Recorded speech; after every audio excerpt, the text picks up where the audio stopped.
প্রথমে মাছটা ভেজে নিচ্ছি, চিতল মাছটা ভেজে নিচ্ছি। দেখুন এখানে রাখা আছে টমেটো, আদা, পেঁয়াজ বাটা, জিরে বাটা, হলুদ, লবণ।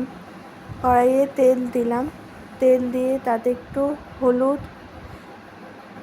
একটু লবণ সব দিয়ে আলুগুলো ভেজে নিচ্ছি।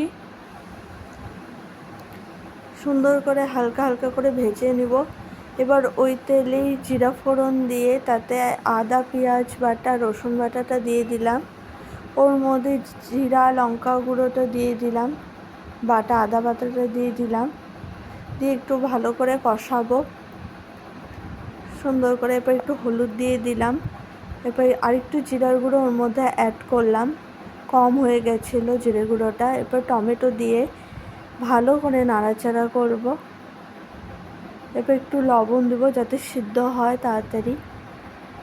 এরপরে মশলা থেকে তেল ছেড়ে এলে পাশে গরম জল আছে, সেই গরম জলটা দিয়ে দেবো। ভালো করে নাড়তে হবে, মশলাটা যতক্ষণ না কষবে। ভালো করে নাড়ছি মশলাটা। ওর মধ্যে গরম জলটা দিয়ে দিচ্ছি, পুরোটাই দিয়ে দিলাম। এরপর ওই ঝোলটা ফুটে আসলে ওর মধ্যে আলু দিয়ে দিব। যতগুলো আলু ছিল সব আলুগুলো দিয়ে দিচ্ছি। এরপর ঝোলটা ফুটে এলে